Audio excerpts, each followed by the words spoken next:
Hello friends, James Corbett here, CorbettReport.com, out for a stroll in the very sunny climes of Western Japan. I thought I'd take you along with me.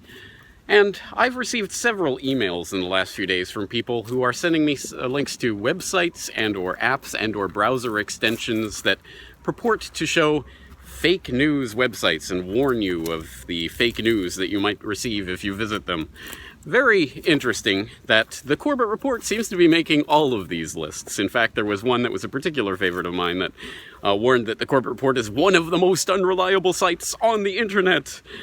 And alas, I don't think that was an individual assessment of the Corbett Report. I think that was the boilerplate text that they use for all of the websites that were grouped in that category. But at any rate, it was it's interesting to see. And perhaps the biggest badge of honor, and I do consider it a badge of honor, comes from Le Monde, i.e. the MSM of France, which has declared the Corbett Report a fake news website because it dares to talk about 9/11 truth amongst other subjects and brands me a climato-skeptique. The French always have a beautiful way of putting everything, don't they?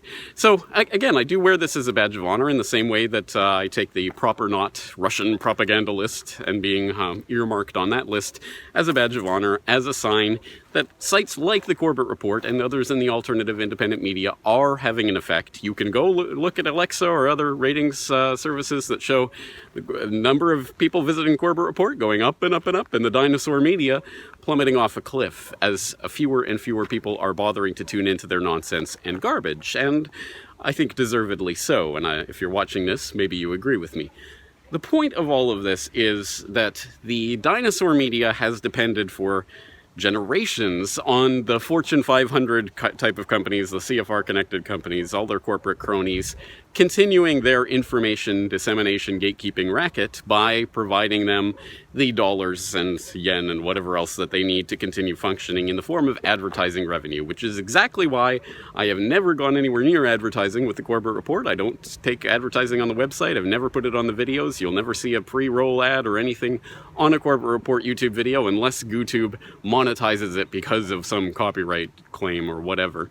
But I don't put any ads on, I never have, and now we're seeing that play out with all the demonetization of various politically sensitive material from alternative media on YouTube and other places. So I think we know where this is going, and I think we know where these kinds of fake news lists are going. First, it's the browser extensions and apps. It's all voluntary. You download, you decide, but I think eventually the Ministry of Truth is going to find a way to make these types of things mandatory. Don't you think?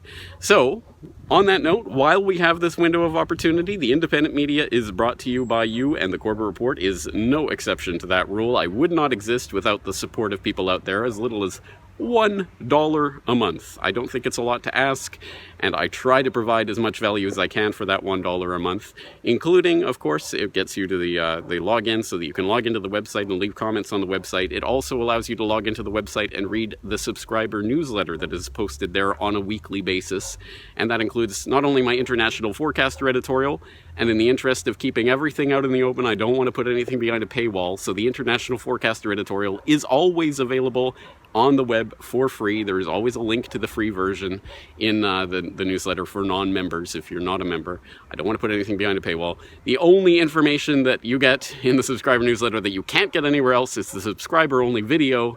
And, for example, this month on the subscriber-only video, Brock West and I, my video editor, of course, from Australia, test each other. He tests me on Australian slang, and I test him on Canadian slang. All right, 1 for 3. Next one, Sanger.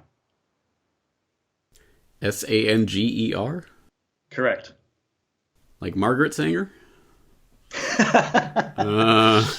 It's a eugenics-obsessed, horrible person. Sanger. Can you use it in a sentence?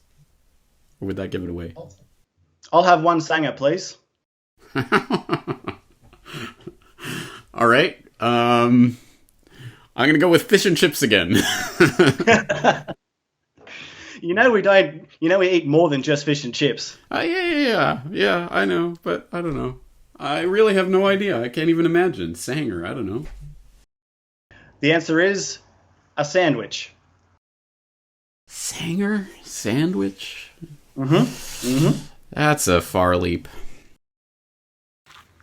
You'll want to see the full video. It is, it's fun. And that's the kind of fun we have in the subscriber-only videos. Again, I don't keep the important material behind the paywall. It's only for the fun side of things. But for Corbett Report members, again, you make the website possible, you make this media widely available to tens of thousands, hundreds of thousands, millions of people around the world, and more than that, you also get the membership privileges. You can log on to the website to leave your comments, you can access the subscriber newsletter, and occasionally we have things like last week on Questions for Corbett when I offered 0.01 Bitcoin to Corbett Report members who wanted to leave their address, and I had dozens and dozens and dozens of people saying that they created a Bitcoin address for the first time and are dipping their toe in that water, so that's excellent. That's the type of thing that will happen for Corbett Report members. Again, I couldn't do this work without you, so I do appreciate it. And please stay tuned to the Corbett Report Extras YouTube channel this weekend, because I'm going to be posting up a little nugget about bioethics and eugenics that doesn't get talked about very much. I think you'll want to stay tuned for that. Until then, James Corbett of the fake news website, CorbettReport.com.